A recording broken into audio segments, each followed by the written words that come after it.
Pope Leo is signaling a major shift in Catholic priorities, moving away from decades of intense focus on sexual issues. For a church that has made contraception, abortion and sexual morality central to its modern identity, this represents a significant pivot. The Catholic Church has long been defined by its stances on sex-related matters. Many observers believe the Church's focus on sexual issues has been disproportionate, comparing it to an unhealthy obsession that overshadows other teachings. This narrow emphasis has had real consequences. Catholics in many countries became one-issue voters, focused primarily on abortion or sexual morality, which reportedly prompted the Pope to address this limited approach directly. But here's where it gets interesting. The community consensus suggests that Jesus himself had very little to say about sex, but spoke extensively about peace, compassion, and helping others.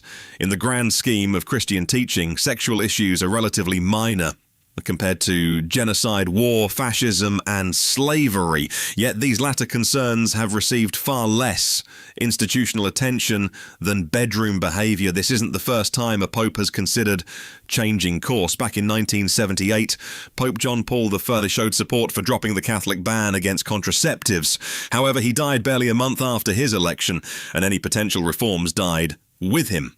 That historical moment has haunted progressive Catholics for decades.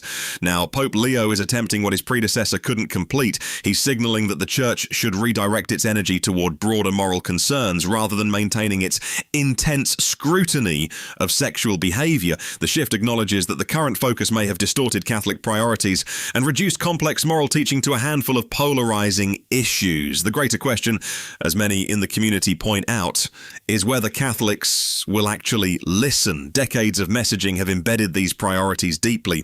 Will parishes follow the Pope's lead? Will voting patterns change? Will Catholic media outlets pivot their coverage?